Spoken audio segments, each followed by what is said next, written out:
Welcome once again to Paranormal UK Radio, a flagship show broadcasting on Paranormal UK Radio Network. And I'm your host, Irene and Mark, and with me tonight again is Mark Johnson. Hello. How are you? I'm all right. I've got a slight headache. And for those listeners that know I have a puppy bulldog, she's going crazy in the background. Would shut her in the kitchen, but she'd absolutely destroy it. And she's making rather a lot of noise behind me. Or she was just a moment ago. She's gone quiet now. That's what you get for having a puppy. Oh, I know, but it's worth it. Worth every cent about her. She's worth everything. She is a cutie pie, little bulldog. Yeah, she is. She is, but she's a nightmare at times as well. Well, you never know. Like I said, she might improve. As she gets older, she's going to get slower. She's going to get more sluggish, more stubborn. So those days will come. Yep. But at the moment, yes, they will. She's crazy. Yeah, I know. Oh, good Lord. Anyway, right, Mark, is there anything you want to say that you've been up to lately? Just doing a lot of interesting things here in Colorado. Yesterday, I attended a small conference, a talk with two very different types of experiencers. One woman was a near-death experiencer, and another woman was an ET experiencer. And yet, there was a lot of similarities between their experiences. You think they're totally different phenomenon, but yet there really is a spiritual level of connection with both types of phenomena, and there's a lot of synchronicities and similarities. So that was a really interesting talk, and I'm speaking with both of them about possibly coming on as guests on the radio show. So that should be something interesting for us moving forward. Nice. But I'm also have to get them booked in. Yep. We'll have to get that on the calendar. So, right, here we go then. We've got a brilliant guest tonight. Would you like to introduce her, Mark? Yes, our guest tonight is Shel Kaoke Dion. And Shel has a very unique story. And I'm just going to, without any further preamble, we're just going to take it right to Shel. Shel, thank you for coming on the program. Thank you. I'm delighted to be here. Now, I had heard your... Hi, Irene. I had heard your story, and I found it really fascinating. And at first glance, there's parts of the story, I will admit, sound a little unbelievable. But then yet, when I heard you explain it further, you totally sucked me in. So I was wondering if you could start off by talking to people about your personal experiences with Bigfoot and other types of creatures when you were growing up, and how that followed you into adulthood. Well, it started when my parents brought us to the country. I was only a 4-year-old, and my brother was 3 years younger than I, and my dad had a house built down here, and it was just on the edge of this little village. And, there was a graveyard at the dead-end street, and beyond that, some woods, and then behind their house, they had a creek, and that creek ran 3 miles to the south, where my uncle consequently had a farm, and that creek ran right through it and along the wooded area. And that would be the basis of where everything begins for me, encounters. And, it was very slow when I was a child, just different things happening. We would come to the dinner table, and, this will be in my book in greater detail, but I would come to the dinner table and, tell my parents these fascinating things that happened outside that we heard or, experienced. And they were just, oh, you heard a field rat, or it was a raccoon.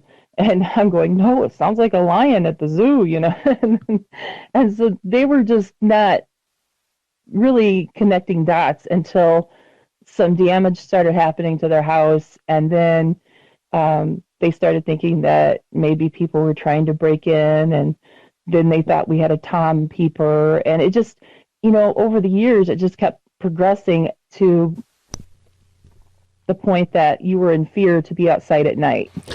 Now, At that time, I'm sorry, just real quick, where was this, and what part of the country? Here in Illinois, central Illinois. Okay. Now, as I got to be my teenage years, it really did just start ramping up. And I've told, other stories about, some scary things, really scary things that would happen to us. And we didn't know what it was. And I went on to around 18, start becoming more, adult, having a job, going to college. And I got a giant dog, and I took that dog everywhere with me. I had a Russian wolfhound. I was terrified to come home late at night and get out of the car by myself and walk into the house. So I had that dog with me everywhere I went. And I got married, moved on, and it's everywhere we seemed to move, we moved by water and woods. I guess it's just a part of my personality because that's how I grew up. And it's like the problem followed us. And my mom would still be having problems of the same nature here, and I would be 20 miles away calling her in the same night going, I've got this going on outside. One of the first things that happened, my son was an 8-year-old, and he was in the living room doing his homework, and I was cooking. It was that time of year where it starts to get dark out early, and he come running into the kitchen and yelling that there was a man looking through the window that had flashlights for eyes, and orange flashlights at that. And when my husband at the time came home and we went out, looked around where the kid was terrified. And where he was standing, somebody looking in that window would have to be 8, 9 feet tall. So I turned around and did what my parents did to me at the same age. I said to my son, you must have seen car reflection on the windows or something, because nobody's that tall. And it didn't occur to me until 10 years later, when I had to go through a divorce and come back home and take care of my dying father, that, oh my God, I did to my own kids what my parents did to me. I didn't believe them. And so now here I am in my later 30s, and I'm taking care of my dad. I'm helping my mom. And my dad would, hit the panic button for me to come down to that end of the house. And he'd say, there's faces up at the top of the window looking down at me. Can't you cover that up with curtains or something, And he was not on medications or anything that would make him loopy. My dad has faculties about him. He just had a bad heart. And so it started ramping up again, all the stuff. And then when my dad passed away, I decided, you know what? I can't leave my mom and leave her here alone, go somewhere else, lay my head on a pillow, and know that she's safe at night. They were repairing their roof like every 5 years, putting on a new roof because the roof was getting damaged and sunken in spots, and just crazy things happening all the time. And always somebody trying to get into the doors, always somebody trying to get into a window. And so I just, threw myself out in the night and said, I'm going to figure this out one way or another. My brother lives in another state. I'm the oldest. I'm the responsible one to take care of mom and dad now, and I've got to do this. Shel? So I did. Shel, when you said people were always trying to get into doors and windows, could you explain that a little bit more? Where something was rattling or trying to bang in on the windows or doors? Yeah, you would actually have a doorknob that you would hear it wiggling and see it across the room wiggling, and you would just freeze in your place and, look at each other going, okay, it's 12 at night. Who's trying to get in the front door, And so, one of us would go and look out and not see anybody, or we would just miss, the screen door just shut, like we just missed them. And here you are flipping on floodlights and everything else, because we did everything. We installed floodlights and everything, trying to figure this out with no luck. I mean, my brother and I got together and we did all kinds of crazy things. We used to paint ourselves completely black from eyelids all the way to the tips of our toes and hide outside trying to just trip these, I'll quote as people, up and figure them out. Who are they and why are they so fascinated at my mom and dad's house, Over the years, I have just stories upon stories of things that would happen. And so just, get to that point where you get all full of yourself and anger over this, and you just fly out that door and you go, who are you and what do you want? And that would happen. My mom would get very mad. She'd be out there, just come on in. The door is right open right now. Just walk yourself in. What is it you want? And things like that. They were really driving us mad. So I just started putting myself out there in the night and just sit out there in the open in a lawn chair and just wait. And the pebbles would start coming at me and, everything else. And I was like, this is just like it was when I was a teenager. Only now, here I am in my late 30s at that time, and it's the same game. It's the same routine. So I'm thinking it can't be the same person 20 years later. It couldn't be. So you had experiences of this ever since you were a child, all through your childhood, your teenage years, and now when you're you're 30 years old. Is this when you first you seem to accept it? So was this when you started to research? Yes, this is when I started to research. Just over a decade ago, I started to research it and just dive in as to what is this. And I didn't go it alone.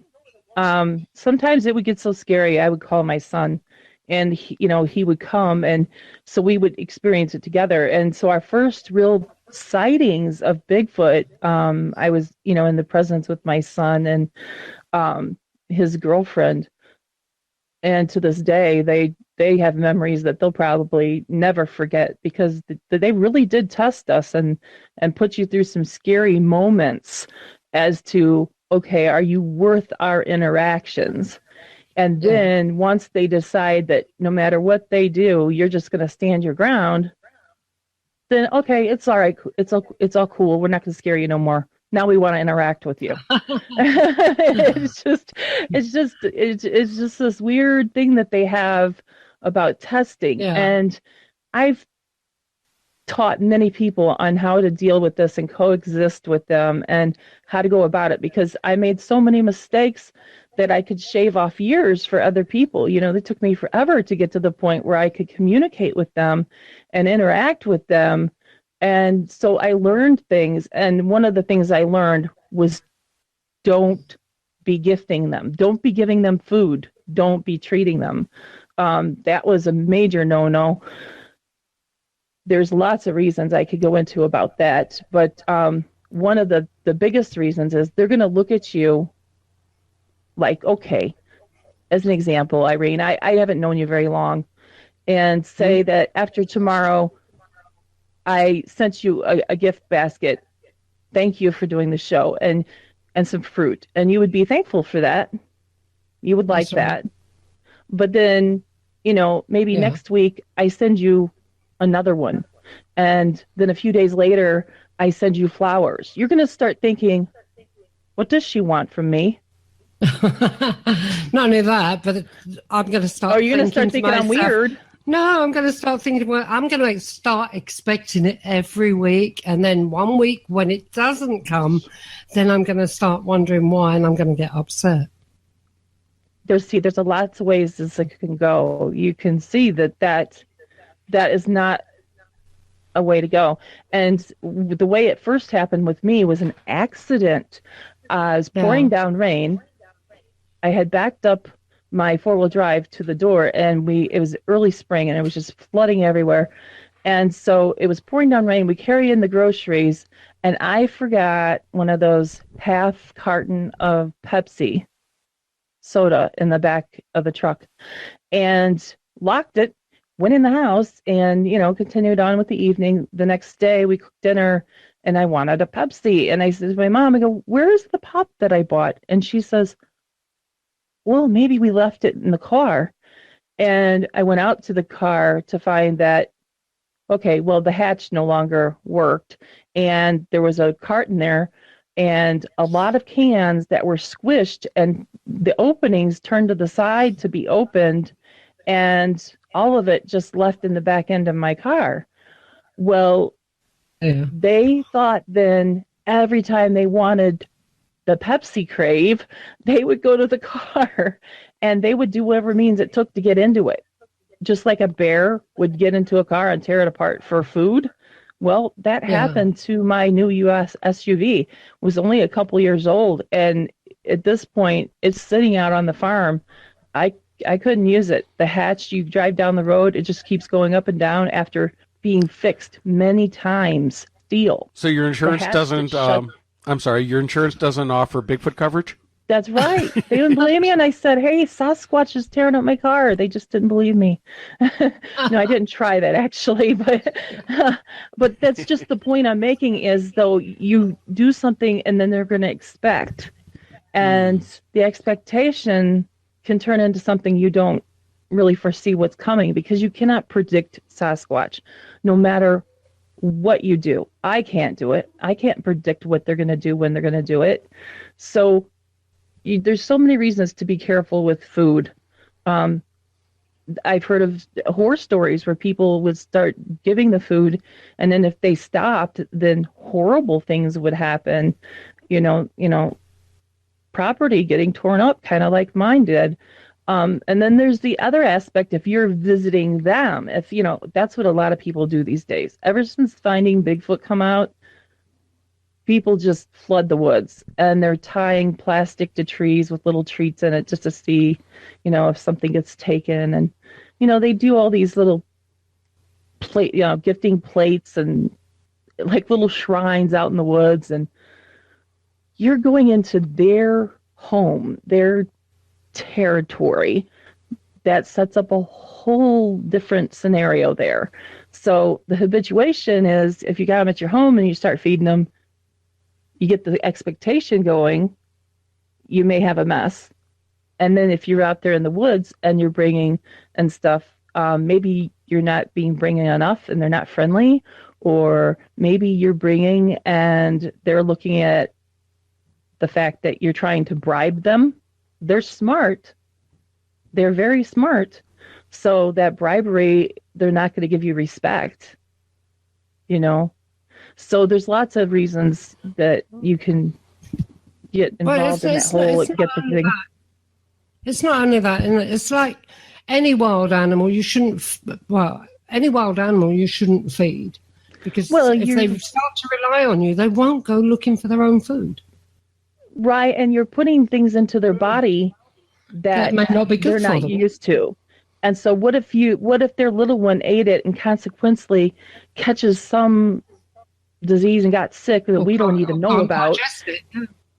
And then the next time you go out there thinking, oh, harmful stuff, I'm going to go give my forest friends some treats, and they're waiting to ambush you because their child died. There's just so many reasons. You don't know, do you? Yeah, but you wouldn't do it with a lion or something like that, would you? You wouldn't start putting treats out with it. You'd keep that wild animal as adjusted to its own possible. And to I think if you keep feed, like I said, okay, so it's different with these zoos and things like that where they can't go out. It's controlled. Yeah, it's under control. It's in a control situation. Yeah. But it's not, but like you say, you may give it something that's not good for it, that it can't digest. Like we should never give chocolate to dogs. You don't know what damage you're doing. Right, exactly. You don't. And what, if it's got peanuts and they're allergic, or, you don't know. There's so many ifs. And the ifs is what... the people that are putting it out in the woods and things, they're using it as bait, aren't they? Well, yes, and that's a whole other situation where I will go out and see where other researchers are coming and using peanut butter jars, and then you see a raccoon dead on the ground with its head stuck in the peanut butter jar. And, it's just ignorance is bliss out there. And one thing I do believe is that if these people really ever got a look at Sasquatch, they wouldn't be going out there gifting and doing all this stuff. They would be terrified, because some of them are just absolute giants, but their faces, even though they do have the human element, they're very intimidating looking. I will tell you that, and I've been seeing them for years and taking pictures of them constantly, and yet I still find them unappealing to look at, Some can look better than others. But if you had to go face to face with this 15-foot tall, 1,200-pound man, are you going to go, oh, here's your peanut butter? You want to be my friend? No. But, there are, once you have... With you, Shel, you do it with respect. You do it for research. You take the photographs of somebody like a wildlife photographer or somebody like that. You don't do it for the reasons that a lot of other people do it. Right. To try and get that body, to try and, No, I'm totally against that. I really get off on learning their culture and studying them, especially seeing the interactions with their children. Like I have pictures of a baby when it was first born, and now it's beyond its toddler ages, and I'm still getting photos of it, and calculating how fast it grew compared to what we do as human. That's more my edge. And if I do gift them because I am working with them or being allowed to work with them, I'm likely to leave, they'll use laundry bags and carry stuff in that, and they'll bring it back with a big hole in the bottom, all nasty smelling, and the rope will be gone, and they kind of leave it in the same spot there I gifted it to them like a year earlier, and I'll kind of get the message, okay, you would like another one. If you're going to gift, that's more along the lines of what I would do. Brushes, I cannot keep a brush in my car. So I figured out, well, they really like those brushes, and of course they're hairy, they need them. Okay, brushes if they want, and I don't make like a gifting area or something. I'll just take a brush out, brush my hair, and leave it on the log or something, and I'll leave it in that kind of a way. I don't get intimate with some of them the way people are doing. There's places where I research at one level, and then there's places where I go and I know them by name and they know me by name. So it's, at different places I research at different levels. Some places I don't even want to really know them, and I just want to stay back and use a long-range telescope and just get my photographs and see them moving in their own habitat and see them with other creatures that started coming on the plate. Like with the wolf creatures, they tend to get along with the wolf creature. It's not to be mistaken with the dogman. Now, the dogman, that's a whole nother entity. The wolf creature has the legs, body of a Sasquatch, but it has a dog head. And they look just like a wolf. They're black, typically. I have seen some females that are lighter in color, and it's really a strange thing to look at and hard to wrap your head around. But catching that and catching the interactions of them and stuff, watching the children play with other ones that seem to be the same size of a different species is very, very interesting stuff to me. So, that's more my game. Let me ask you this, and I am someone who, while I believe most things, anybody who knows the research and things I talk about, there's not much I don't believe in, and yet I still have, if I'm going to struggle with something, it's this whole dogman or wolf-like creatures, upright walking wolf creatures. Now, you can look at going back to European folklore, going back hundreds of years, and let's face it, wolfmen, werewolves, big in Europe, and yet it seems like it's a relatively, at least from what I understand, a relatively new phenomenon that's coming out now. People talked about Bigfoot for years, and the Native American cultures talk about Bigfoots going back hundreds of years. Whites really started to become big in the 1950s, and yet it seems within the last 5 years, I'm hearing talk of Dogman from a lot of different cryptid researchers. And my first reaction is, what? Where in the hell did this come from? So mine too. I didn't believe it. Yeah. I didn't believe it, but I was seeing the prints. And I still didn't believe it. The prints weren't good enough for me, just like back in the day when it took me visualizing a Sasquatch not looking at their footprints, not seeing their hair and their shadows, but actually visualizing one before I would believe it. I am a really hard sell.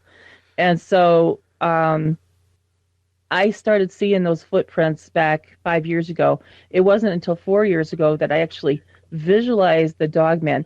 Now, last year, I brought in many photographs of Dogman. I have many photographs of the wolf creature, and I would be happy to oblige you to that stuff. You can look till your heart's content. Because that's what I do. That's why I do it. Yeah. Shel, the two of us were chatting last night for some time on here, just talking about your experiences and a couple of my experiences. And there was a time when we were talking about the portals and how they can move from one place to another via portals. Now, who's to say that, okay, the legend must have started somewhere, surely. You know, the folklore there's always something at the end of a folklore to start it off in the beginning. Who's to know that these things from Europe have not crossed via portals to America? Well, yeah. And, I have another thought, too. I was thinking, too, about the conversation we had and, how all these fairy tales that we've heard from, our childhood up, and now these things are coming to a reality. But if you don't just look at those things, if you look at other histories throughout mankind, history always seems to repeat itself. Is history starting to come around again? And some of these same things that were not true to our generation, but generations much older really believed in them, and that's how they become stories and folklores. Now they're becoming our reality and our truth again, like history is repeating itself or something. My mind kind of was just really overdrive after we were done talking. There's some sneaky mystery to it all. Well, I was just going to say, I just had an epiphany right now, and Irene, you'll relate to this because I've mentioned this on some prior. I know what you're going to say. Well, you are an extrasensor, so of course you know what I'm going to say. I had recently learned about something known as the Schumann Resonance. Are you familiar with that? Asking me? Yes. No. What are you referring to exactly? The Schumann Resonance is referencing the Earth's natural electromagnetic field. Earth has a magnetic field generated by the Earth's spinning iron core. It protects us from the harmful radiation from the sun.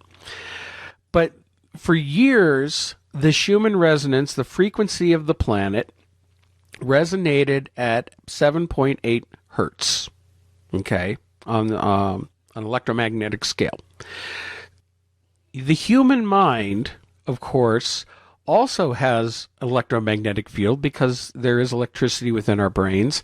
And we are electric. And at 7.8 hertz is usually the mind when we're in an alpha state or dreamlike state, meditative state, calm. For some unexplained reason, and they don't know why, since 2014, the Schumann resonance, the magnetic field of the Earth, has been increasing in frequency. And it is, as of this last week or so, it has spiked all the way up to 36 hertz. Oh, wow. That's a big gap. It's a 500% gap. And if 5 times the strength out of all the time that they've been measuring it, and they feel that the magnetic field has been steady for possibly hundreds or thousands of years, and yet just since 2014, we are seeing the hertz climb and spike at incredible levels. Now, what has also been happening in these last few years? UFO activity has been going off the scale for the last 3 years or so. And in these 3 years is when I started hearing more and more of these stories of these dogmen or other types of cryptid beings. There's more paranormal encounters that people are experiencing. And so I'm wondering if there's a correlation here with the natural frequency of the planet increasing, and maybe if these creatures and are drawn to entities. it. Yeah, if they are, well, if they do use portals for crossing between dimensions or realities or worlds, that may be. Well, I know that the way they work with us sometimes, and this is kind of going to go off topic for a minute, but it's going to come back around. Um, if you understand ultrasound and how ultrasound works, many times I'll either be in the field or I'll be at home, and people that work with me, even my students will be talking about this beeping and tone and stuff that they would hear in their head, and you'll be running around the room looking for a cell phone and going or something making this noise, and you can't figure it out, and then you realize that you're in the middle of an encounter. And so they'll use that and locate you with this ultrasound, these beeps and this tones, and you're hearing it. And so then I also realized that once you are around these beings so much, I noticed, and so I started talking to other people about, that are in this constant habituation state where I'm at, like they're always around, that you would feel some level of anxiety when they were around, whether you were outside, knew they were there, or you walked out and you have an encounter and they're there, but you would feel it physically. Like, we have our sixth sense, and yes, your hair stands on end and everything else when something's, focused in on you, shooting the energy at you. Well, it seems to be the same with being in contact with these beings.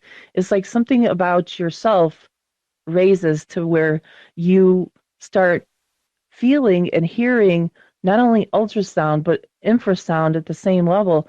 We on the documentary we're working on took out EVPs and everything else, and we were shooting live, and the cameraman had the camera on me, and Dave was out wandering around not far away, and we weren't even particularly prepared to be filming at that moment, but all the mechanisms started raising up, and at the same time I had said, oh gosh, my head hurts, and at the same time that was going on, everything we had going was going crazy, and the waves on it, when we come home and put it on the computer, went way up high, like 800 megahertz, and I was like, oh, well, it must have been a minor headache. It's gone already. And when I had said that, everything had gone down.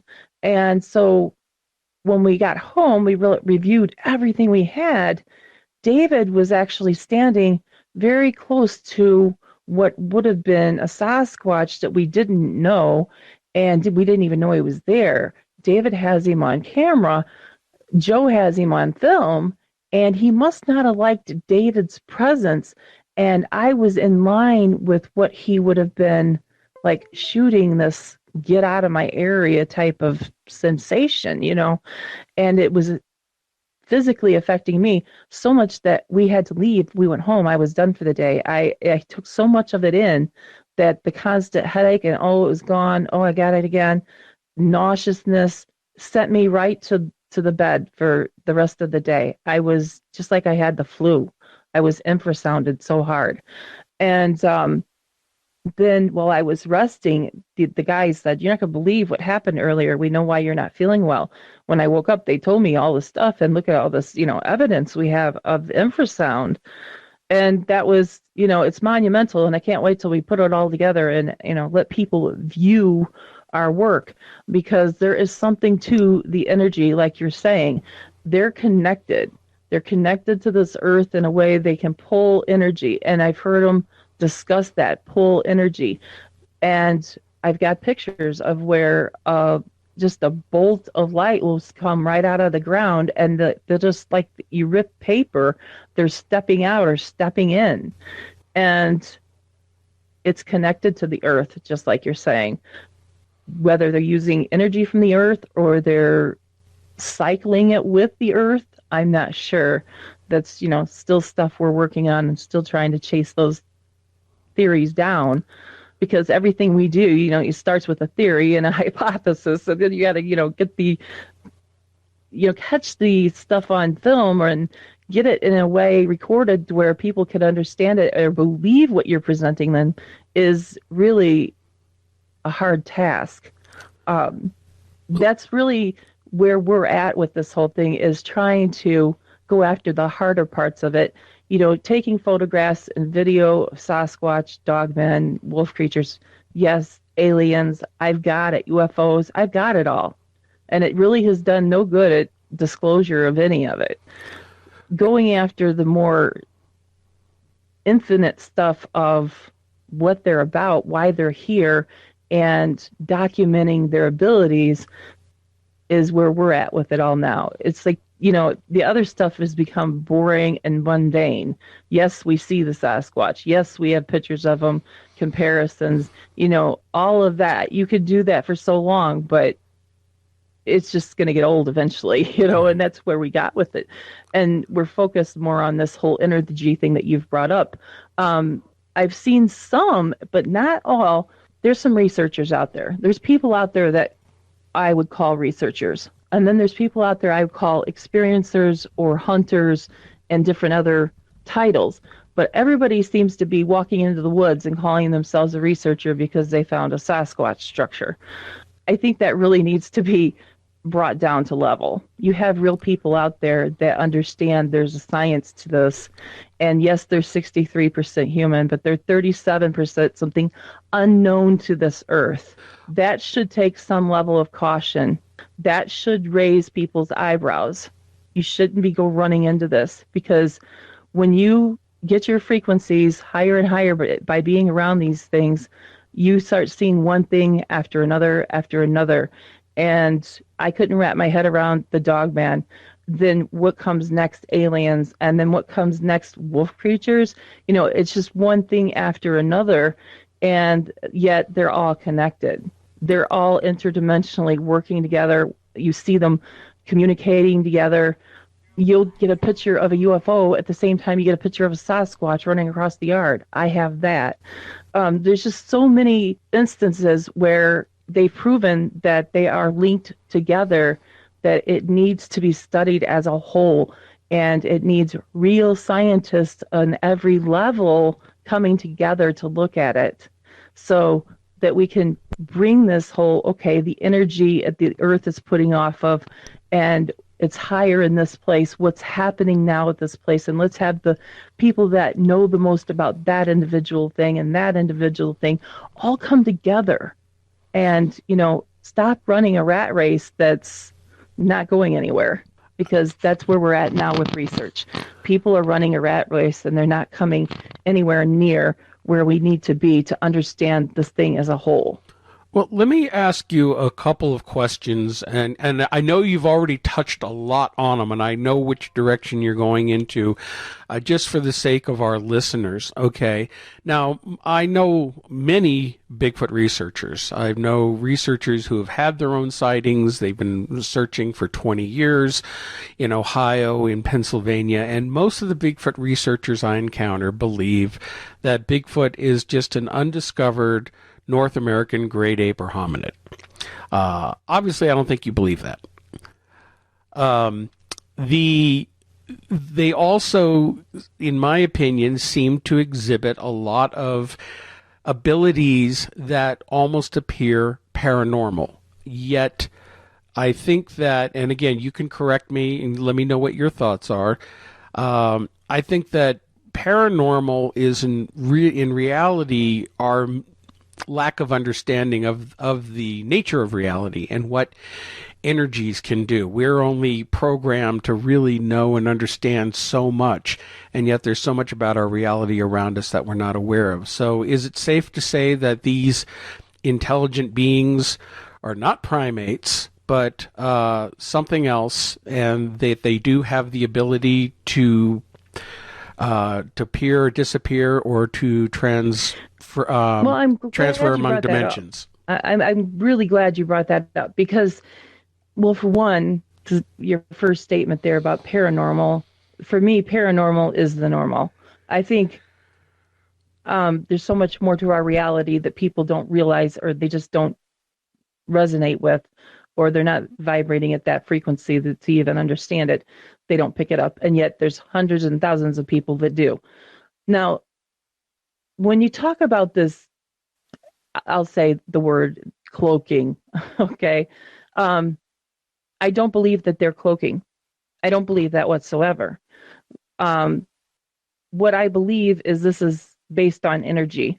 Now, if we compare them to humans, we have a 12-strand DNA. They're running at 24, somewhere up there high. When we get nervous and we perspire and we have our blood pressure go up and we breathe heavier and our heart rate's pounding, we have reactions. We sweat, we shake, we, have different things. People kind of move around a lot more, they have their thing. Now, just per se, okay, so these things, what if they're doing the same thing and they realized that when they were doing it, oh, those little naked humans couldn't see me when I was doing this or I was behaving that way. Oh, so now we've got onto that. Let's use it.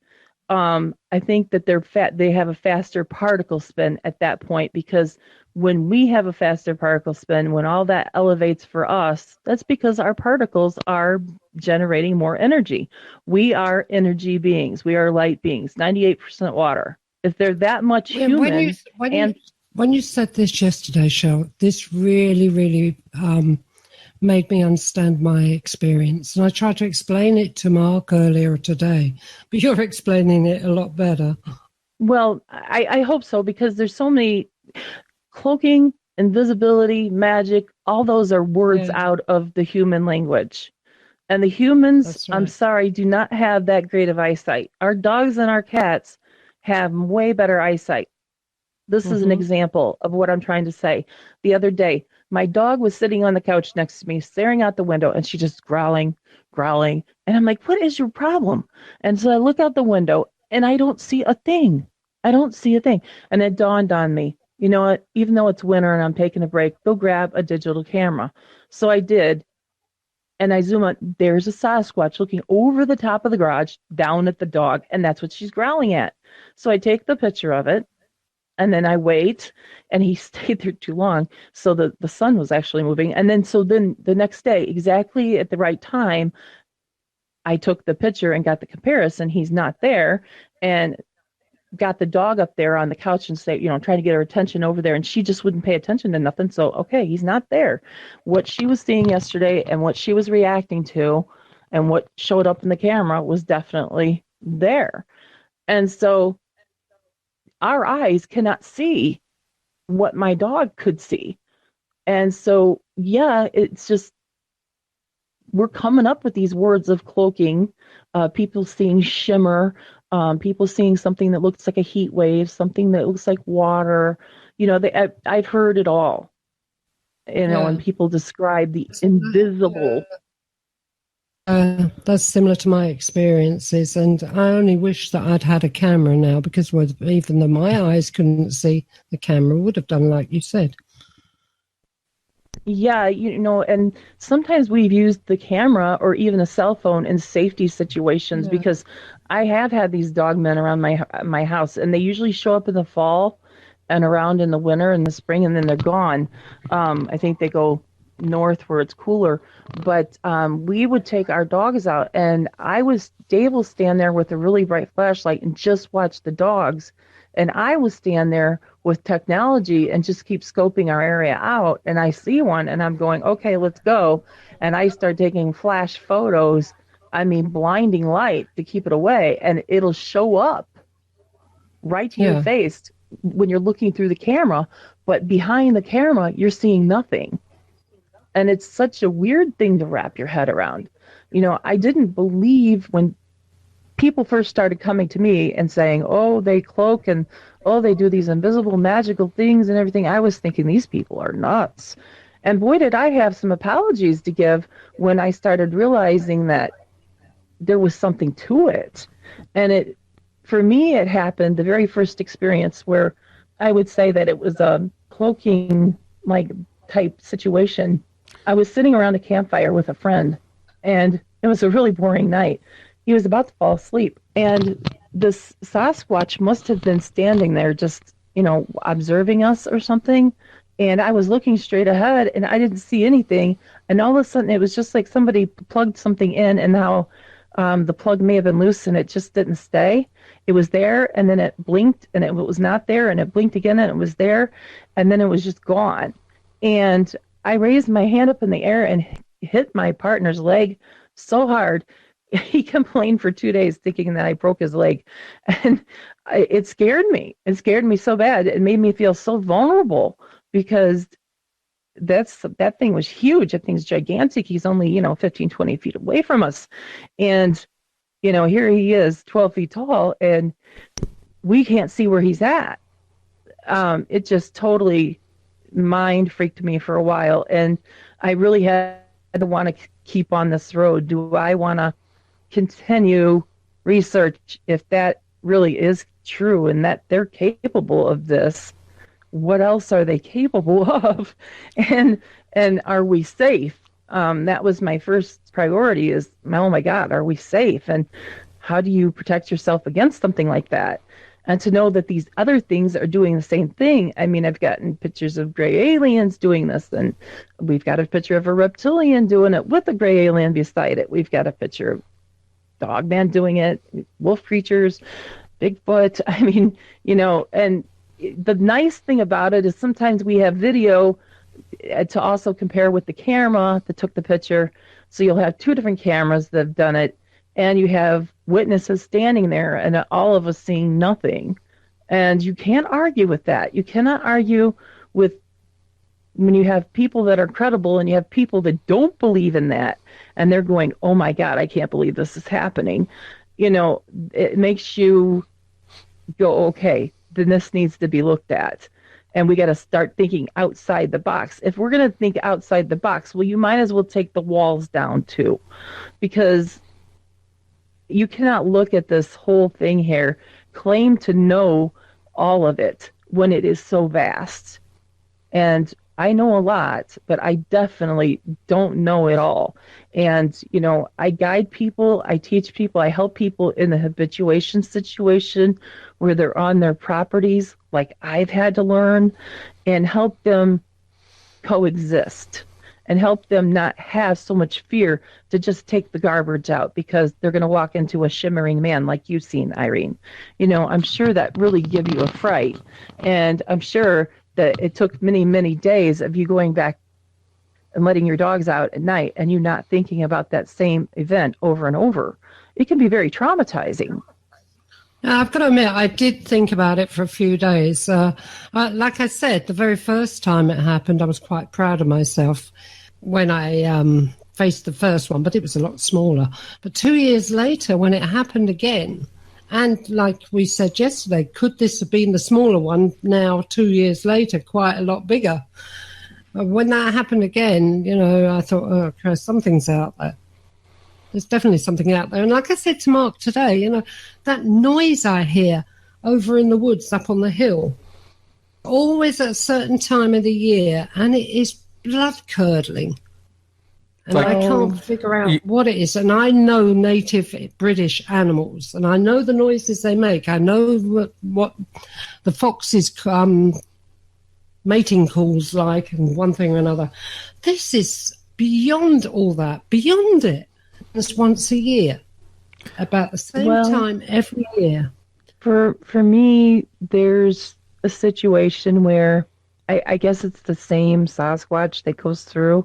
I haven't heard him in the last couple years, but there for a while, every year around the end of September, he would come through and he would stand up on the highest point and he would let off this scream that started like a siren, and then it would go to, it sounded like a woman just being horrendously raped and murdered type sound, and then it'd go to this guttural, just rah, and I mean it was just a deep guttural sound, and it would just go on for so long. The lung capacity of whatever was doing it, I knew had to be just gigantic. So I kept chasing that down, trying to get the information of, is that your people doing that noise, And I finally got answers as to why they were doing that and what that was. They will have what they call the traveler. The travelers will come through, and they will put off a mating call in areas where there is a lot of Sasquatch, because they want to break up the breeding pool. They know that you cannot keep breeding. They're very intelligent, and so he would put off this call for any of the females that want to breed, because they will breed in the fall purposely so they have their babies in warmer weather. So I just wonder if that's not what you're hearing, one of those crazy mating calls. Yeah. I would never have ever believed, although we do have Will-o-Woos in Scotland, wild man, I would never have believed that there was anything like that down here in the south where I was. Irene, when is the last time you've heard that? Last year. What time of year was it? It was autumn, late autumn. Autumn, yeah, right about autumn sometime. That's about that time period. September, October, something like that.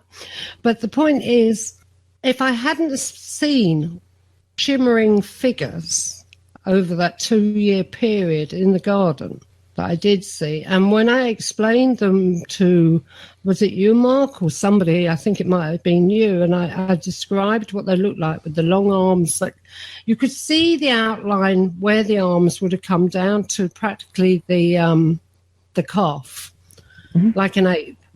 And the build of it, and I think it was you, Mark, turned around and said, that sounds like Bigfoot. I laughed.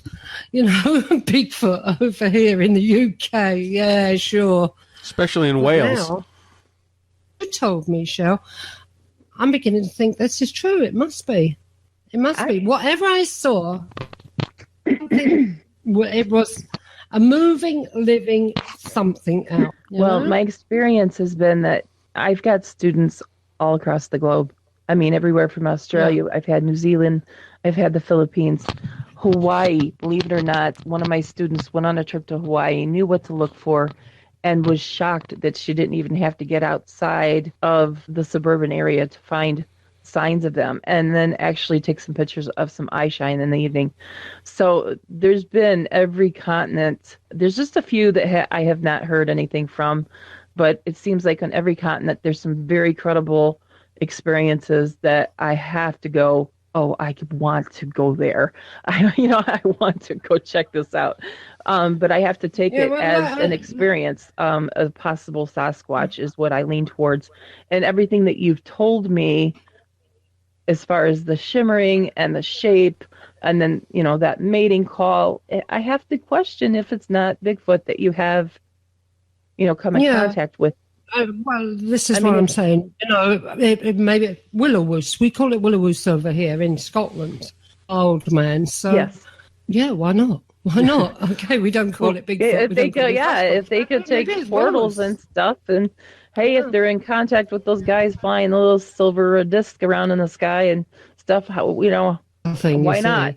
I live in the Glendireth Valley in Wales, and it is like UFO highway down here. I was hoping you would bring a point to that. That's why my point was, it's like, okay, if they're in contact with that. Now, I know somebody else that says there's this alien called, I probably will not say it right, Quetzalcoatl, and they say that it looks like a Bigfoot. That, the accounts of people seeing them and him having like utility belts on and getting in and out of an UFO. There was a picture somewhere, I can't remember. I was at one of these big MUFON meetings, and they had a picture of this Bigfoot-like creature, looked like Chewbacca, getting into a UFO. And who had taken the photo was a hunter that was up in his hunting blind and seen it land in a field. He says it opened the door, it walked out, and it bent down, grabbed something, and went back in, and away it went. Now, I was like, wow, at the time, because at the time I really was not set on what I thought was Bigfoot here. I was still waiting for that visual. I had castings of the foot, I had hair and things like that, but I had not had the visual yet. But obviously there's different beings that we probably don't even know about. There's so much about our world, our planet alone, that we really don't know enough about. We're at a time in our technology and our advancement in civilization that we think we're at the pinnacle of our civilization, and we're really not. We're still in the learning stages. Now, babies. Yeah, we are. Babies still learning. And well, that leads me to, I want to ask a couple of direct questions of you with your experiences of these creatures. First of all, compared to humans, are they less intelligent, more intelligent, or it's just different? It's just different. And I could tell you why. I could give you a couple of examples. I've seen them do things that make me go, do you not have any common sense? And then I've seen them do things and I go, I couldn't have done that if I tried. Example, one time I had taken a voice recorder and I had put it in a dog cage that I had on the back patio. And I did it in what I thought was a really sly way. I act like I was at sunset just cleaning up from the kids and, putting everything away. And I had that recorder in my hand and a tape to the bottom of my hand. And now there would have been nowhere close that they could have seen me. So they would have had to see me from a distance. But then I learned about this whole invisibility thing, and I had to question, were they standing right there the whole time? But I had it on my hand, and I just slapped it up there on the roof of that dog cage and, kept moving things around and went on in the house. A few hours later, the door got knocked on, and the back door, mind you, and it was late at night, and my mom looked at me and I looked at her and she's like, you better check that out. And so I went over there and I opened the door, and here's my recorder laying on perfect center of the rug, and it's sitting there turned off, like, don't try and trick us, we know what you're doing. And so I was like, oh my gosh, this is really strange, because that's really expensive, and they turned it off and everything. We tried everything, and they would figure it out. But then after I did that with the dog kennel the one time, then we kind of moved the dog kennel. We only get it once we were, taking the dog somewhere, and we had it up against the concrete. And my mom stuck a couple of, we were recycling, and she stuck a couple cardboard boxes in front of that cage that was pushed up against the concrete. And I got up one morning to find that the door was completely bent down, and it's steel.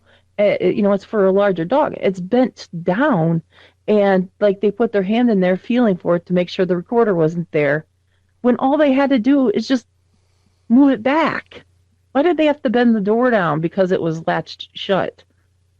They couldn't just push it back and stick their arm in there. So you'll go, what were they thinking? Another example, I had taken chalk, and on the concrete, I had made the symbol of I do not fear death in Nordic ruin, because it's a theory that they're using the ruin language as all these glyphs on the ground. So I did the 3 triangles, and the 3 triangles have an actual rectangle ends up in the middle of it.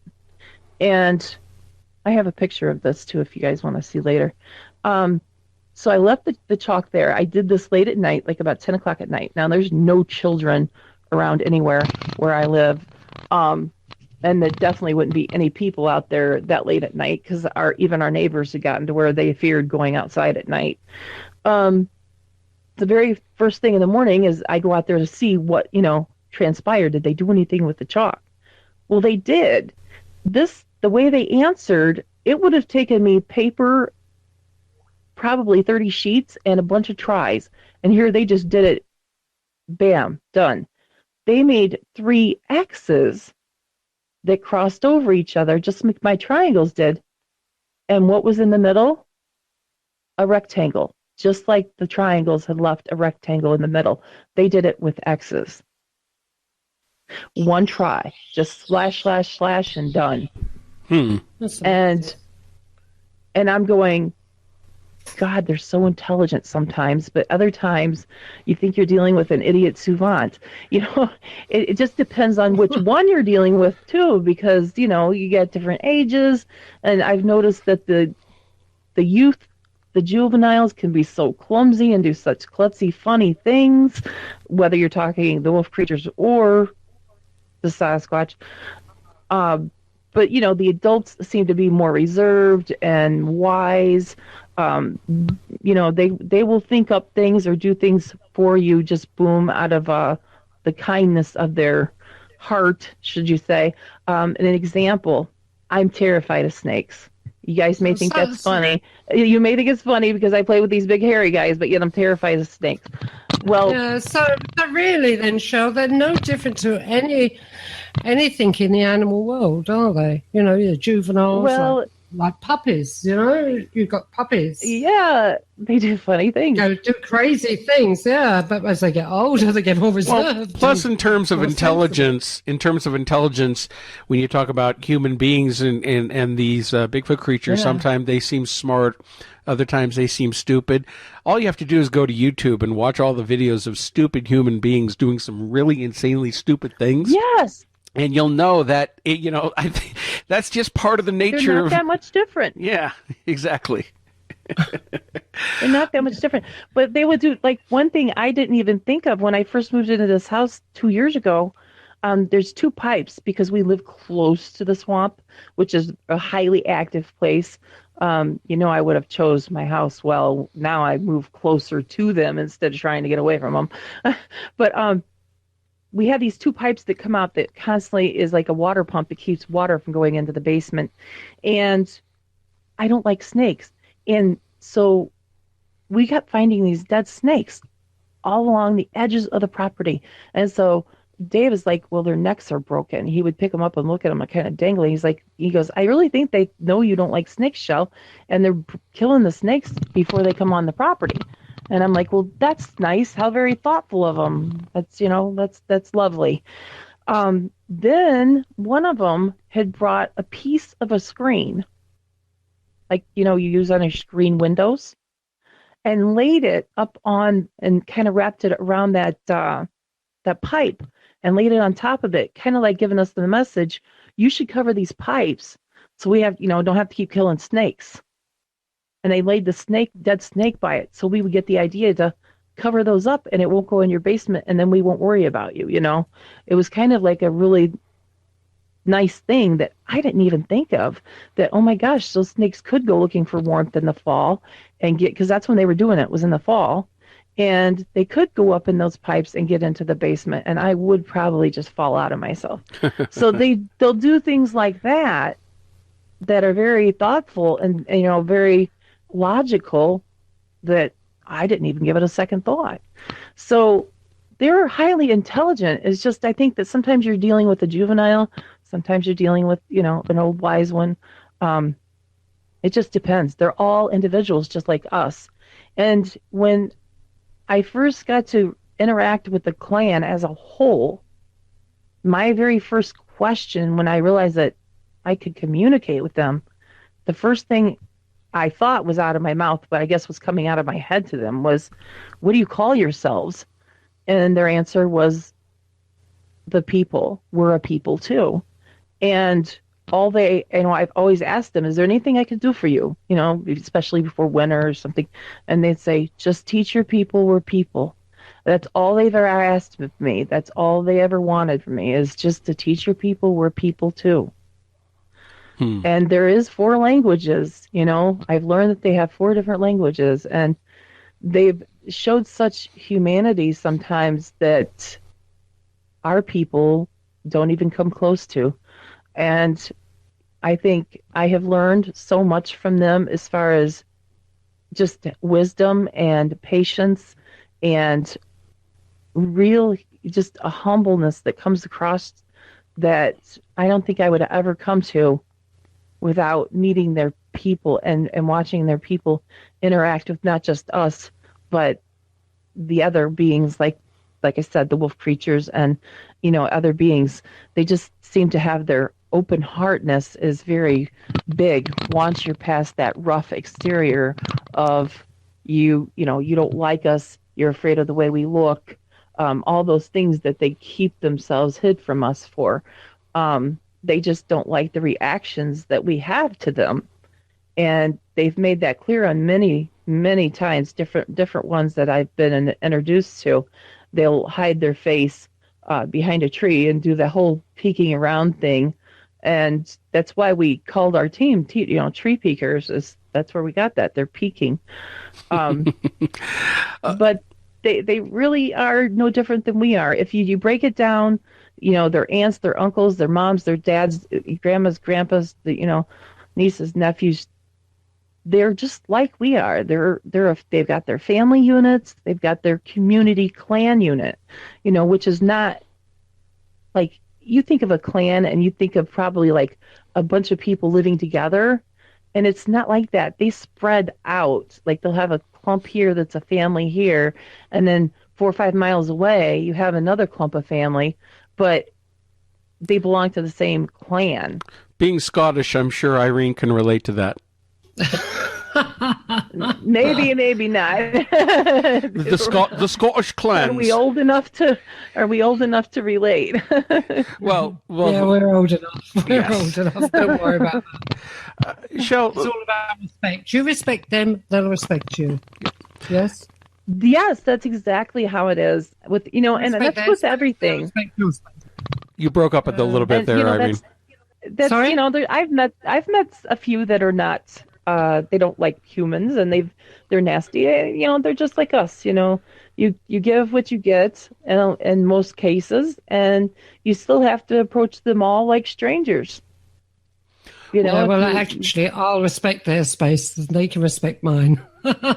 Exactly, and that's exactly how they'll give it to you. Also, you respect them, they respect you. That's what I teach, is respect, and all across the board. What it all comes down to at the end of the day, yeah. Now, Shel, you said that you have students working with your group all over the place?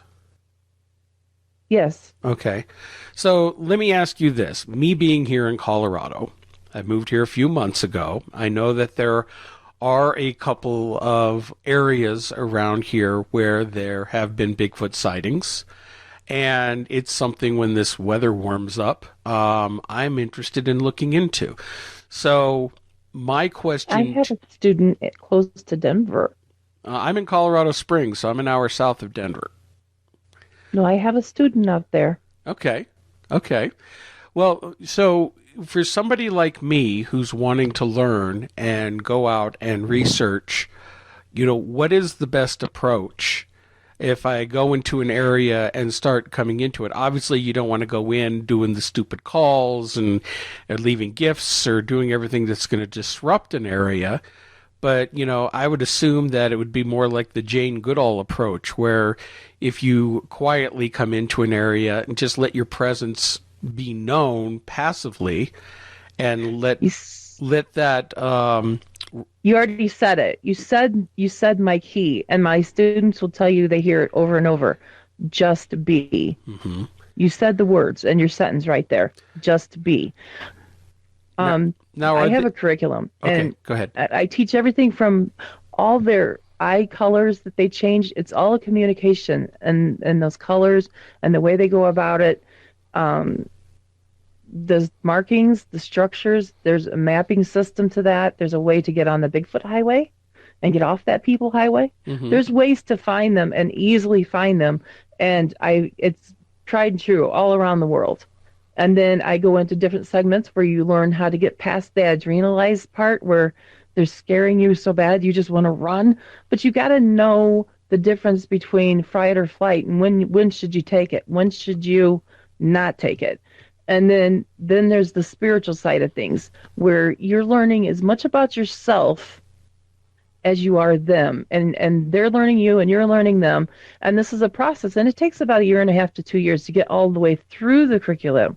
But as a beginner, somebody just wanting to go out there and just be in their vicinity, you said it, just be.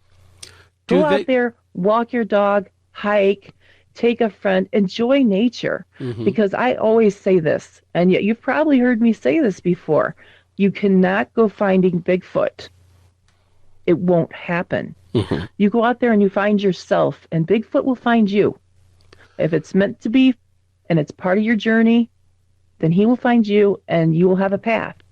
But if it's not meant to be, then it just won't, and you'll have a good time no matter what. Do you feel that they are able to and I'm not exactly talking psychic stuff, but if that's it, then that's it. But are they able to interpret intent, emotions, feelings by reading those energies from somebody? Like Absolutely. if you were to go, or if I were to go out there into certain locations, sitting peaceful, quiet, but if I'm putting out those feelings of friendship, love, and just sitting there quietly and just emanating that out, do you think that that would be more attractive, or do they not care?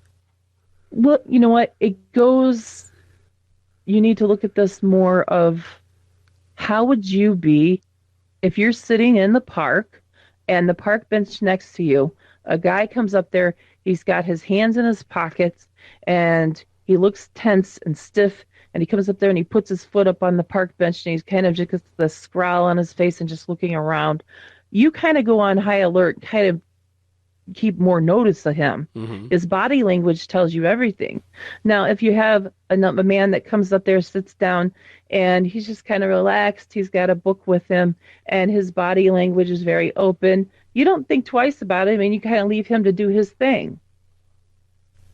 It's no different when we go into their area and we're going about our thing, which would be enjoying nature, looking for wild mushrooms or flowers of some kind or whatever, or just enjoying being with the person you're with, rather than the person out there looking like you've got a telescope in your hand and you frown on your face and you're looking at every little thing and every little break, and that's the kind of person that's going to make them nervous because they feel hunted. What's he up to? What's he doing? He's got a microscope on us. And then you've got this other person that's just, there with a friend. Yeah, they've got cameras in their hand, but they're having fun. They're taking pictures of each other and whatnot. And, I never seem to really give them the thought. I always give them the thought of, we're just here to enjoy this space and thank you for allowing us. And if I feel like the vibe is bad, I go. I don't stay.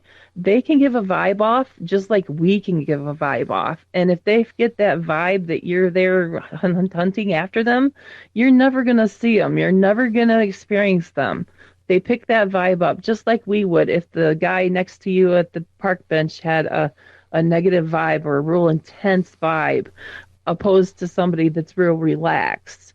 So that's just my technique, and it works well for me, obviously. The other thing a lot of Bigfoot hunters use, and I sometimes think it's a waste of time, but trail cameras. Do you ever have any? I have to laugh about that. Yeah, because they seem to sniff those out no matter how well they're disguised, no matter how far up a tree or whatever. See it. Yeah. I've taken out in the field, and I played with it. I actually made one mad at us one night because it really flashed him bright and his eyes went red immediately. But no, they can see the infrared, and so they'll stay away from that. They fear everything with light or intensity of light. And I think it's because their eyes are so extremely sensitive, because they do lay mention to that about their eyes. And in the summertime, when the sun is really bright or it's going down, I notice that they rock whenever the sun's and they've got to look in that direction. They're rocking and moving. And some people said, oh, they're getting nervous. Oh, you better watch out. And no, it's not that at all. It's the sun. And one time I was close enough to one that I was only a few feet away. The sun was setting and it was right on his eyes. And I could see his eye had a bunch of hexagon shapes in it. Mm-hmm. And I'm thinking, it kind of reminded me of somebody that gets cataracts, and you just see that one, or your dog where that catches the light and you just see this one lens. Well, it was like a bunch of them full of hexagons in his eye that I seen. And I'm thinking, oh, I bet that's why they rock back and forth when it's so bright, because they're trying to focus. It's not about them being nervous. It's about focus. And they see things like when we were working on the documentary, we did this. We tested them. There was one in the tree, and he had his eyes shine. Well, they have watchers that go up in the tree in certain areas, and I knew where to find them. Anyway, you would take the camera and just kind of go in a circle, and every time the line we couldn't see, but it's giving off a beam that he can see. It would get towards him. He would close his eyes. And then we keep going. And then when we'd sweep it back around, his eyes would be open. And as soon as it'd line up with him, his eyes would close. And so that beam maybe hurt their eyes. Not sure, but he sure did seem to notice. And he closed his eyes every time it came close, pointing directly at him. So they're obviously seeing that beam of light. Interesting. Very interesting. Now, we spent a lot of time talking about, what Bigfoots are in terms of their culture and how to interact with them. But I know that you had gotten to the point we're talking about where you and your son at your home were starting to have all these experiences with these things. I mean, when you first made contact with them, what exactly happened in that moment? I mean, how did that come about? My son had been up. We weren't even out that night, and it's like most things. You won't pick and choose with Sasquatch. They will pick and choose moments.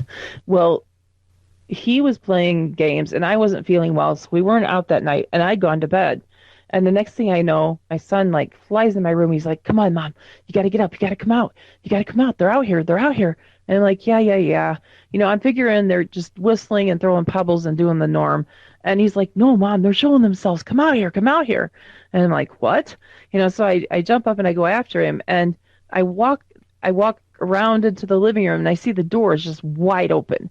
And I step out, and my son is standing there in the landscaping in front of the door. And my daughter is right behind him because she's heard all this commotion. And his girlfriend, my son's girlfriend, is standing on to his right. And then I just walked up beside him. And straight across the road from my mom's is this empty lot in a schoolyard. And there's ambient light coming from that school.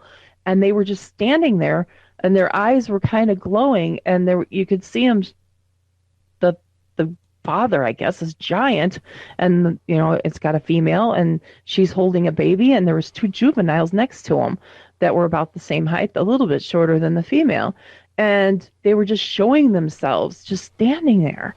And so we're just standing there looking at them, and they're just standing there looking at us. And I stopped for a moment and realized that we're staring. And it seemed like 10 minutes had gone by, but it was really only about 3 or 4. And I said to my son, I go, "This is so rude, really. I mean, they've showed us their family, and here we are showing them ours." I said, "Now we should just stop, and we should just go into the house." And he says, "You're right, we should." And so we, just said, "Thank you." And I put my hand up as to say, kind of like how the Indians would, I guess. I just kind of put my hand up in a thank you. And the male put his hand up also. And so we all turned to go in, and I was the last one. And I stopped, and I turned back behind me to see if they were walking away, and they were just gone. That's very interesting. And that's when I really started getting it, that this is a people. It really started sinking in. The connection you have with Bigfoot, have you found the same connection with Dogman, or is it a bit more dicey? A lot more dicey. Yeah. That's something I don't want any part of. I've had bad luck with it. I have reason to believe it's alien orientated, and I've got a picture of a dead one. I have a picture of one that fought with another one and was kind of a bloody mess. And therefore, I was able to get these 2 photos that are probably the only 2 actual dog man photos that I have. The other canine photos I have are all of the wolf creatures. These dog men thing, they're, in my opinion, biomechanical engineered. They're gigantic. They dwarf these wolf creatures. The heads on these things are enormous. I have pictures of live ones or healthy ones, and they're in different breeds. Now, you've got some of these armchair researchers out there, and they're probably going to get really mad and cuss me out over this one. I'm going to say, armchair researchers. yeah, they're going to be mad at me because they're calling you type 1, type 2, type 3. And you know what? I really want to just say, you know what? Get yourself out there and get the photos, get the experience, and then come back and tell me about types. Now, I don't think there's any types. A dog man is a dog man. Okay, yeah. It's got bent legs. The thing's gigantic. It'll tear anything up, anything in its way, without a conscience. It has these alien usually on their shoulders, which I've got pictures of, or they usually have an alien, gray alien around them. And the strange thing about these things, I would say they're different breeds. Just like there's 7 different races of Sasquatch, there's different breeds of these dogmen they put together. Now I have pictures of a husky-looking one that looks like a husky dog. I have one that looks like a hyena. I have witnesses that have come to me and told me about these things, and then I get the pictures of them, so I believe their stories. I have ones that look like Dobermans, ones that look like German Shepherds, other ones that look like something I don't even know what it looks like. It's just I look at it and go, that's scary. I don't know what to think of that. See, it's nothing I've ever seen on this earth. If I ever came across a dog man, I would hope I come across a Chihuahua one. That way it's so small I can punt it to get it out of my way, you know. I just hope it doesn't have the Chihuahua attitude. Oh yeah, little ankle biter. Get out of here. Yes, there's many different ones. I have the one that looks like a lion face, picture of that. I have the bear. Like I said, I have one of like all these different types. But I think a dog man is a dog man. And then you got the wolf creature that's walking on legs that look like a human, and they seem to do things that act like human, and they are hanging out with Sasquatch, and their whole mannerisms are a strange human quality, and it's unnerving, but I've had no problem with them. They're around the yard. They haven't messed with us in any negative way. But those dogmen, yes, they will mess with you. They will tear up your animals, take them off, whatever. They're a negative entity that I just want no part of it. Do you have close neighbors where you live?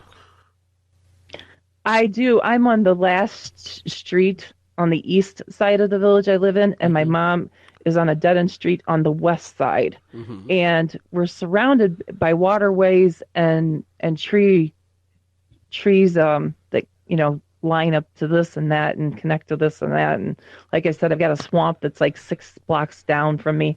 So it's very rural where I live. The nearest big town is 12 miles away. Okay.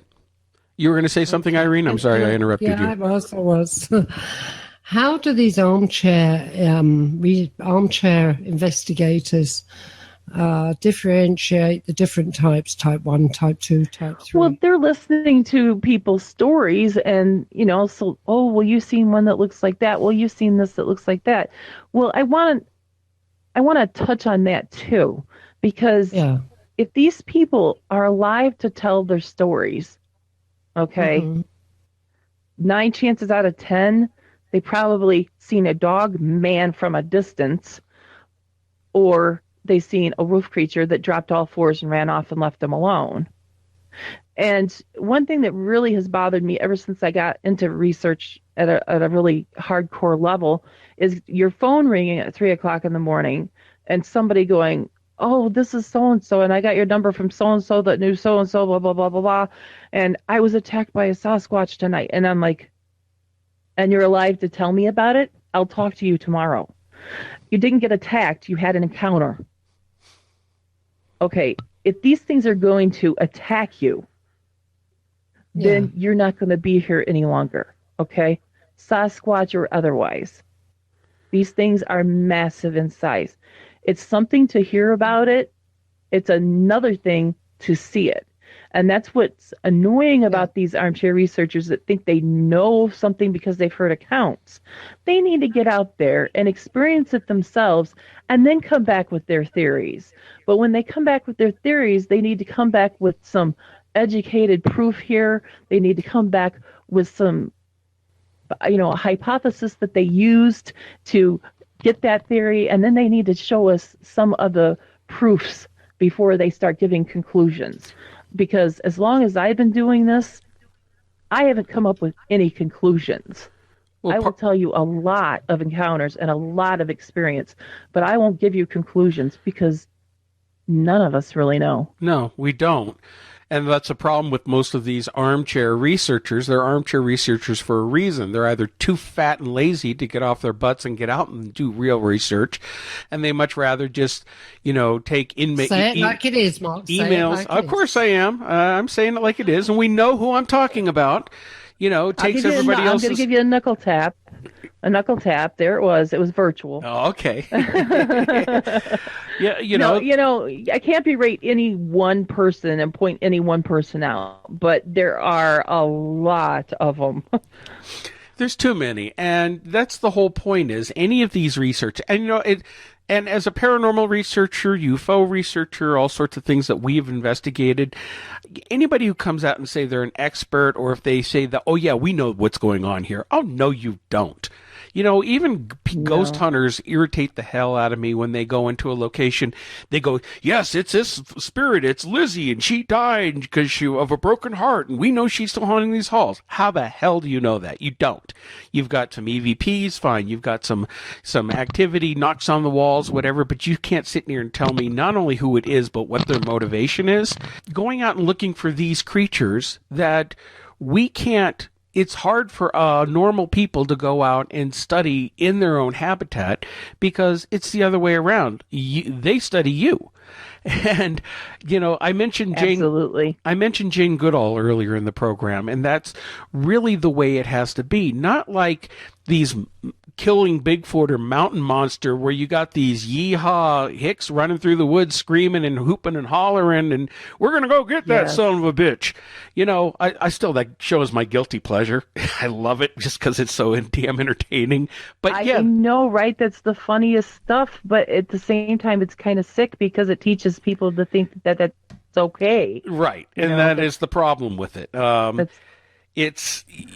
I've seen that in action. I'll be out actually researching, and here comes a 4-wheel drive truck sliding in, a bunch of young guys getting out with big headlamps on and everything.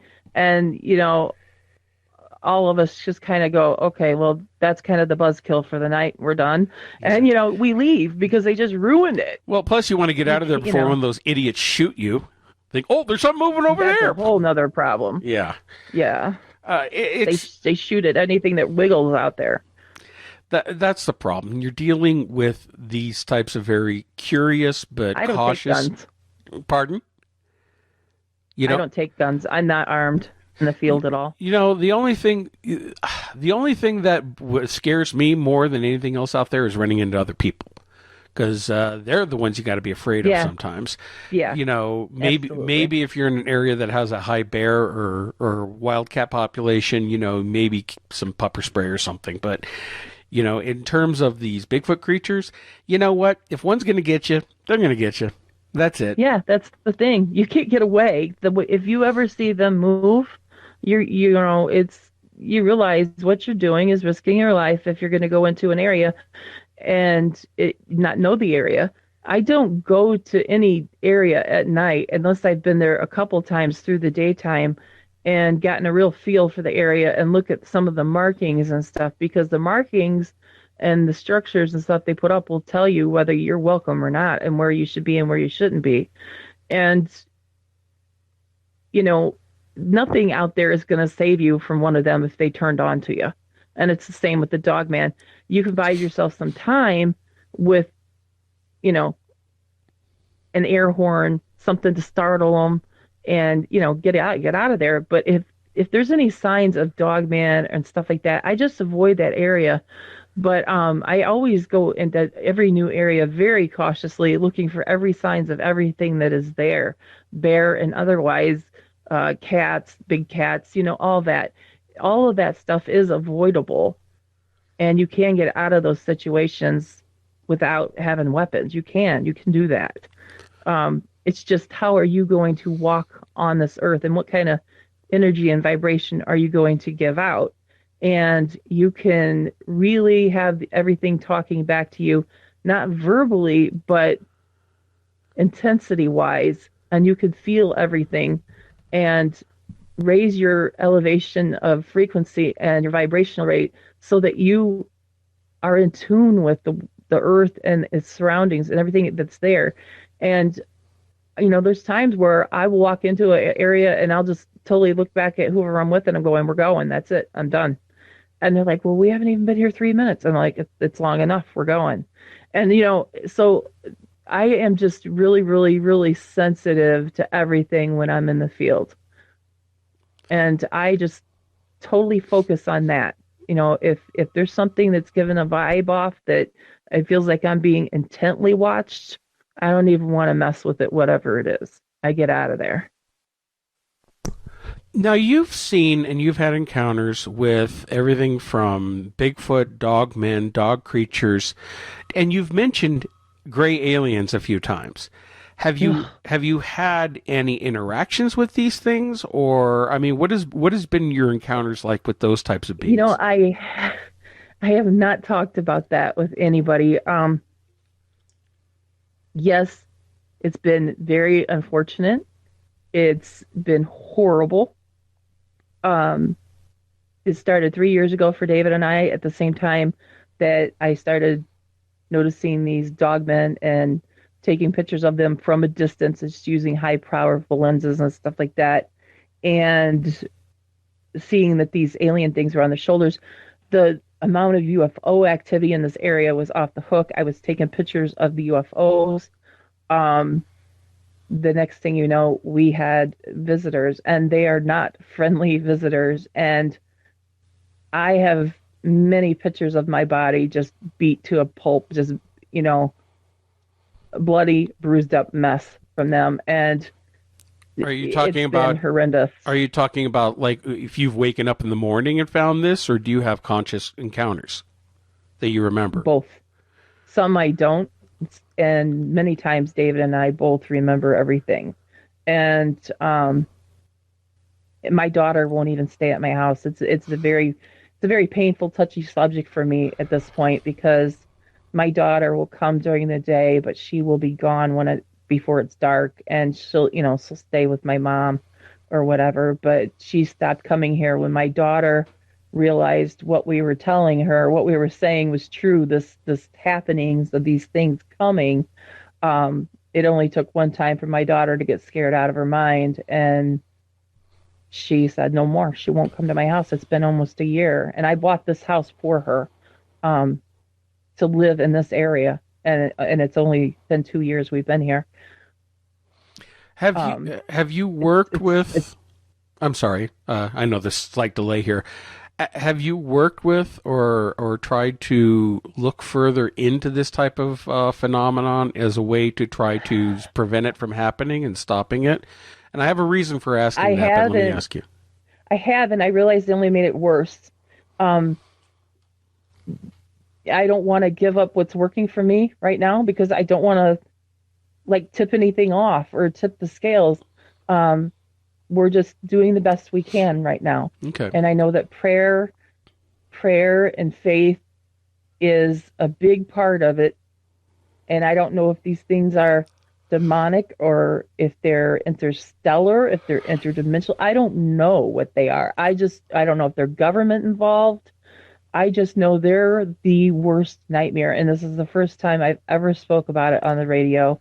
And I've actually said to my close friends and stuff, if I had known that when I started into research so hard with the Bigfoot, that it was going to lead me into all these other entities, if you give me the chance, I would go back and I would still keep hiding from it. I would just ignore the sounds outside. I would not get involved with none of it. So you think it's part and parcel of what comes along with doing the research with Bigfoot then? I think it's doing the research and doing it at the level where people know about you, and maybe the government not wanting you to give the knowledge. That's what I think. Have you? I've interviewed a lot of people who have been experiencers, abductees.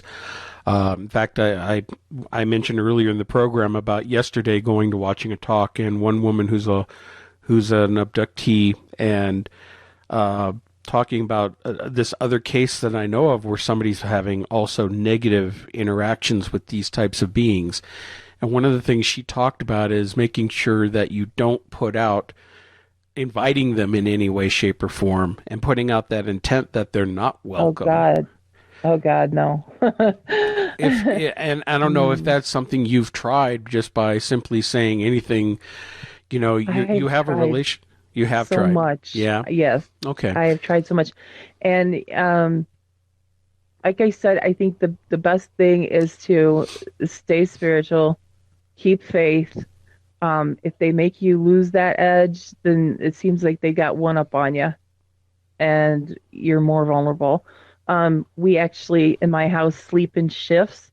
Have relocated the bedroom so it's right next to the living room, so that if David's resting, I can be watch on him and make sure that, because they seem to only come if you both are asleep, or when you're the least, when you're vulnerable, when you're least likely to have a way out, or a counterattack to them.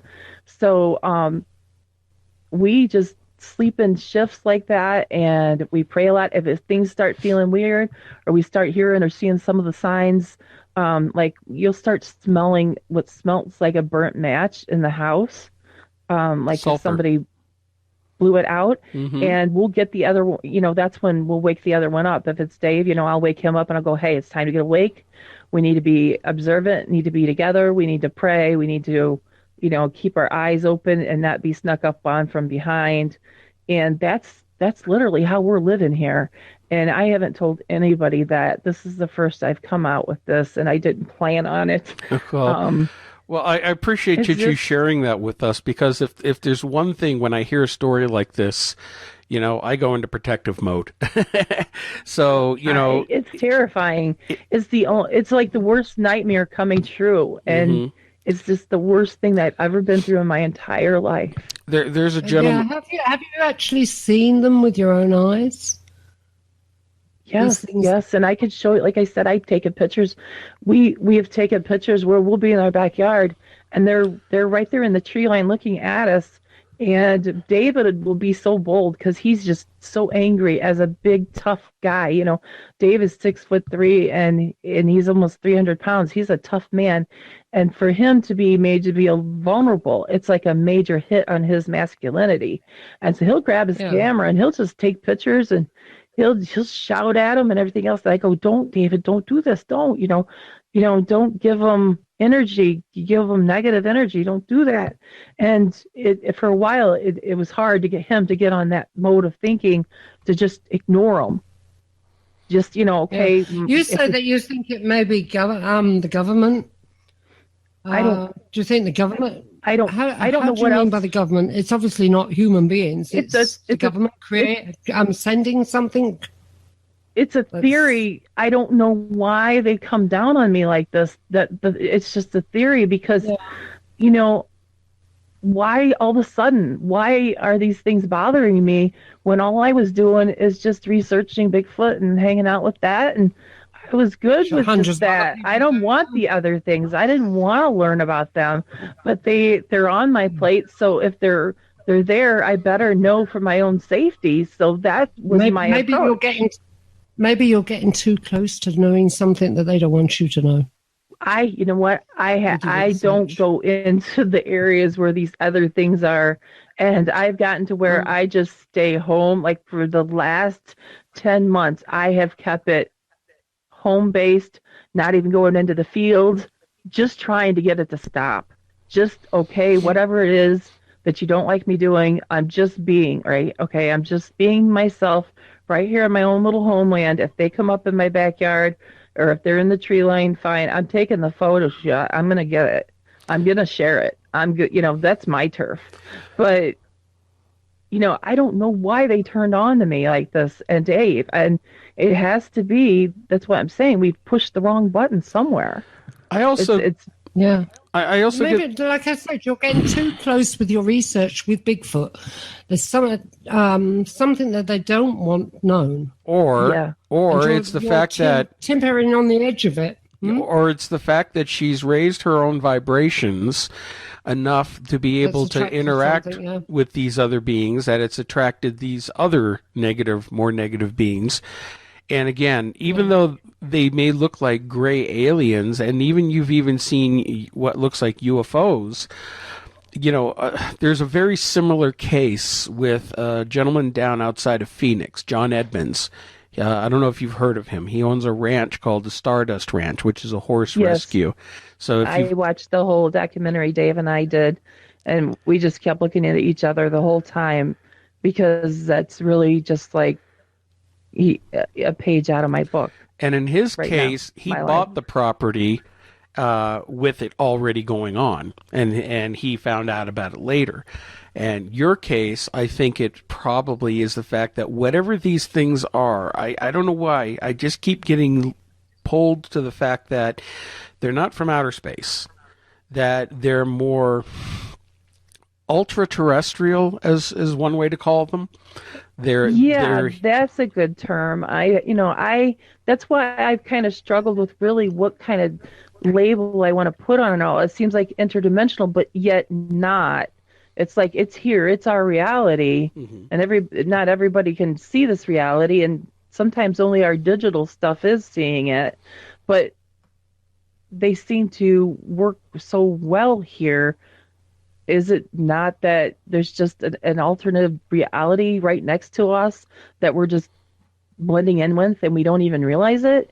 I really don't know what term to put on it. I just know that I didn't ask for it, and I don't like it, and I don't want to research it, and I don't want any part of it, but yet I can't make it go away. Yeah.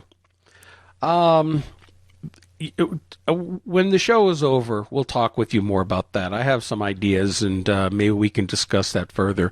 I know other people have had these kind of experiences as well. There may be some things to look into, so we'll talk more about that. Now, getting back more with your interactions with these Bigfoot creatures, are you still interacting with them around your property in the present day?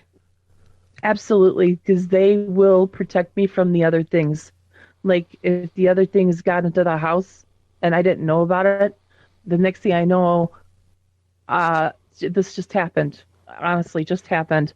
I didn't know one of those things because we moved the bedrooms around like I told you, and there was a bunch of commotion in my old bedroom, and the next thing I knew, there was one of the Bigfoot in my living room, and by then I got awake. And the other thing, it's like he chased it out. There was a bunch of commotion. Some things got knocked over. And then I seen the Bigfoot going out the door. And so then I asked the next morning to speak to the clan leader. I wanted to talk about what happened in my home the night before. And he said, well, it was one of my guards that protected you from, and they don't like them, the Greys. They don't like them. And, they call them many different names that doesn't even make sense to me. And, they have their own language when it comes to that. But we call them the Greys, and I don't know why, because they're not gray. They're more like white. And I don't know who come up with the term Greys, but anyway, these things are more white. I've seen them in different sizes.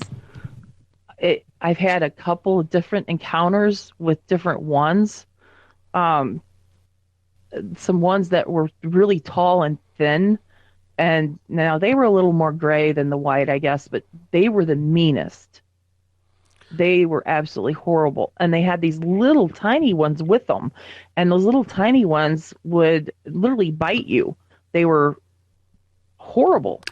And so I'm wondering, okay, at that point, it just started, and I was wondering, what are these things? Are they demons? What is after me or whatever? It's very terrifying. It's the worst, like I said, the very worst nightmare you could ever think up or dream up, and it coming to reality. Have any of those it's just scary types of beings ever communicated with you? The ones that were tall and the very first time, telepathically spoke, and it was in my face, and it was telling me, you don't talk to the bigs no more. You don't talk to the bigs no more. And so it was threatening me about the Bigfoot. And so Really? that's the only time that they ever did. And the rest of the time, it's probably because I still have communication with the Bigfoot. Now I'm very careful about that, and even the Bigfoot are careful about the communication and the interactions with me. They seem to know when those other things are around when I don't, and it'll seem like I'm being ignored, and I just know. I just know that, okay, they're ignoring me like I don't even exist. That's a good thing because those other things must be around, and I'll get myself in the house. And I'll tell David, I was out and, they were ignoring me or whatever. And I experienced the feelings that I was being watched. And so he'll say, well, then we're going to have to be extra careful, tonight or whatever. And within a few nights, sure enough, we'll have a problem. So it's an ongoing thing. And the Bigfoot seem to work with me on it. They seem to try and watch out for us. This is such a fascinating and horrific story, and what you're going through and what you're experiencing. And does it seem like these negative encounters? Have you figured out any pattern to them in terms of frequency? Do they happen more at other times of the year than others? Yeah, it seems like it happens more in the colder months more. And then too, it seems like you just get comfortable, like, okay, it's over. They haven't bothered us in a long time. And you just get comfortable and relaxed. And like, Dave and I will go to bed at the same time, or we'll both start feeling really sleepy in the evening, early in the evening. We'll both just go, okay, let's just, go to bed early. And then boom, that's when it happens to you. And, it's just so frustrating because you get to that point where you think you got it beat, and then you don't. What I was going to say was when they attack, do they attack you both together, or do you get attacked at one time and maybe David another time? Yes. Or is it always it's never the two of you? It's never the same. It's never the same. There like example one middle of the night. It's typical for Dave and I to go to bed around 8:30 or 11:30 midnight, something like that. If we were back in the day when we were normal. And then 4:00 in the morning, we both just wide awake, and we both jump up and have to use the restroom really bad. It seems like when they put you back, you have to use the bathroom really bad. And yeah, so we both jumped up, and he was like running for the bathroom, and then he kind of yells some obscenities, and he's like, well, I'm going, what's wrong? And I'm, just getting awake, and he's saying his underwear are on inside outwards and backwards, and he can't get it, it is private to the place he wanted him so he could go to the bathroom. And I'm going, but look at what I'm wearing. And and this was in the middle of summer, and I had just had a cotton tank, set that I was sleeping in. And all of a sudden I'm in a winter house coat that's zipped up and put on backwards, inside outward. Was it yours? And I'm going, David, yeah, I'm wearing this. And I'm going, David, look at this. Look what I'm wearing. And he's like, I'm worried about what happened. He goes, what happened to me? And, then there's something wrong with his privates. There's these two knots there that didn't used to be, and they must have put something inside him. And they remain. I mean, what do you do about it? What do you do about it? They put something in his body. These things that they've done to you. I know this is silly, but they should really go to fashion school because they do seem to get it wrong when it comes to clothes. Well, yeah, my nightgown I found my nightgown that I had on, my tank set. It was over on David's side of the bed in the corner of the room, and my winter house coat that had been put on me was in the closet. It would have been easily reached because it was hanging where the coats hang. And so it would have been easily reached to grab that and just put that on me. But it's like, why not just put me back naked? Because I'm going to know you've been messing with my body because I can remember it. I can remember when you got in my room and took us one time. And at least they were your own clothes. There have been people that have come woken up in the morning with somebody else's clothes on that they'd never even know where they come from. I believe it. I totally believe that. A real funny story. A fella in a nightdress. Well, no, a funny story is there's an abductee that we know who was abducted, and when he came back, he was wearing a woman's nightgown, like an old woman's nightgown. He's going, what the hell? And he started laughing because he figured if he was abducted and along with other abductees, that they got the clothes mixed up. And what's funny about it is he was wearing a T-shirt that somebody else is now probably wearing, and you want to know what it said? I got abducted, and all I got was this lousy T-shirt. Oh my gosh. And can you imagine somebody waking up with that? Waking up with that T-shirt after that. Oh, there's this one time that David, you get to this level of paranoia when this starts happening to you, especially towards the beginning. And we like booby trapped the whole house, like pinned ourselves. We took these little hooks and we used fishing line and we hooked them all over the house at different areas, and we put loud kitchen utensils attached to them so that if they tripped on it, they'd make noise and we'd hear it. Well, there was this one, it had been nights on end where we felt like they were coming, and there would be happenings outside that we would see UFO or, something. We were just so paranoid back in those days. And so David, I told him, I said, I'm so tired. I just gotta sleep. And he says, me too. He says, come on. He says, I'll hold you. And he goes, I won't let him get at you. I won't. I promise. And so I remembered I was laying on my right side. We have a king size bed, and David slept all the way over on the left side of the bed, towards the window. And so I was more in the middle of the bed. I had my head up on his shoulder, and my right arm was tucked underneath me. My left arm was over his chest and hanging on to his shirt. And I'd taken my left leg, wrapped it over his left leg and underneath his right leg. And I was just hanging on like a spider monkey. I was so scared of them getting me because they had been taking me and not him. And it was terrible things would happen. And so we had been in the field a couple weeks earlier than that, and I had fallen with one of my students. I was showing something, and I tripped, and I'd hurt my rotary cuff.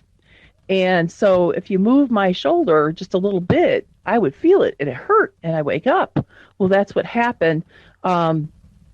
They had got in the room, and one of these grays was up on the bed, and it was pulling my arm backwards, and I felt the pain and then recognized the cold hand on my wrist.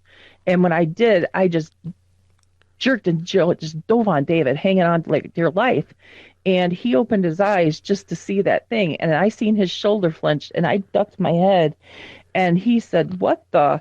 And he punched it, and its head hit the headboard. And we have an oak headboard. And that thing let off this scream in my ear like you wouldn't believe. And there was more of them at the end of the bed. They all took off. And when that thing ran out of the room, its hand hit the door, and we had white doors, and it left a handprint there. And this person for MUFON that's down by St. Louis came up and took pictures and, fingerprinted everything off of that and the markings that had left. But yeah, David plummeted one of them, and they stayed away for a while. But then they came back. Oh, good Lord. So David actually punched this thing. Wow. Yeah, and yeah, it was really intense moments. Well, well, we've come to the end of the show. Yeah, we have, and what a show it's been. We have. It really has been. Yes, and I talked about things that I didn't think I would ever talk about, especially on air. It's because we have this knack of making you comfy. Yes, you do. It's been a wonderful show. And Oh, now I hope that I don't get punished for talking about it, and here they come, No. I know, I thought about that. I thought, oh my God, what if they come after her tonight now she's opened her mouth? I'm afraid of that. Yeah. I am. I'm Make really her feel afraid better, of that. Irene. Good job. Sorry? I said, make her feel better. Why don't you? Good job. Say it, though. She didn't have to say it. It was already in my head. Yeah. It really was. But well, Shel, before if there's anybody, go ahead, finish what you were going to say. I was just going to say, if there's anybody out there where I can help them with Sasquatch, as far as wanting to learn how to get into the research of them, wanting to learn how to habituate with them if they're on your property and not fear them whatsoever. You could just go to Facebook and look me up. It's Shel Kaoke Dion. That's Shel, and it's Kaoke Dion. Our like pages, Whisper Walkers is here in the Midwest. Tree Peekers, we teach worldwide. You can contact us any of those ways, and I would be happy to guide you and help you. Know the differences between dogmen and wolf creatures, people. Don't be going after the wolf creatures. They're good guys. That's one message I want to say. Besides, don't forget the Sasquatch. They're a people. They're a people, so respect them. They'll respect you. Yes, very much. That's right. Have respect. And Shel is going to write a book. She'll be writing a book. So everybody keep an eye out for the release of that book when she's finished it. Yes, it's called Chasing Feathers. I'm halfway through the first. It'll be 4 volumes. I'm halfway through volume 1 right now and hoping to get it done. Excellent. Well, Shel, again, thank you so much for coming on the program. This has really been a riveting conversation, and we definitely love to have you come back sometime.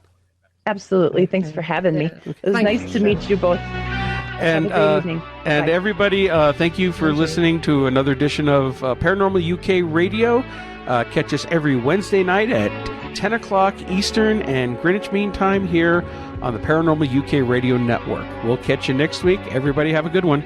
Bye, Irene. Yeah, night, everyone. Bye. Good night. Bye, Joe.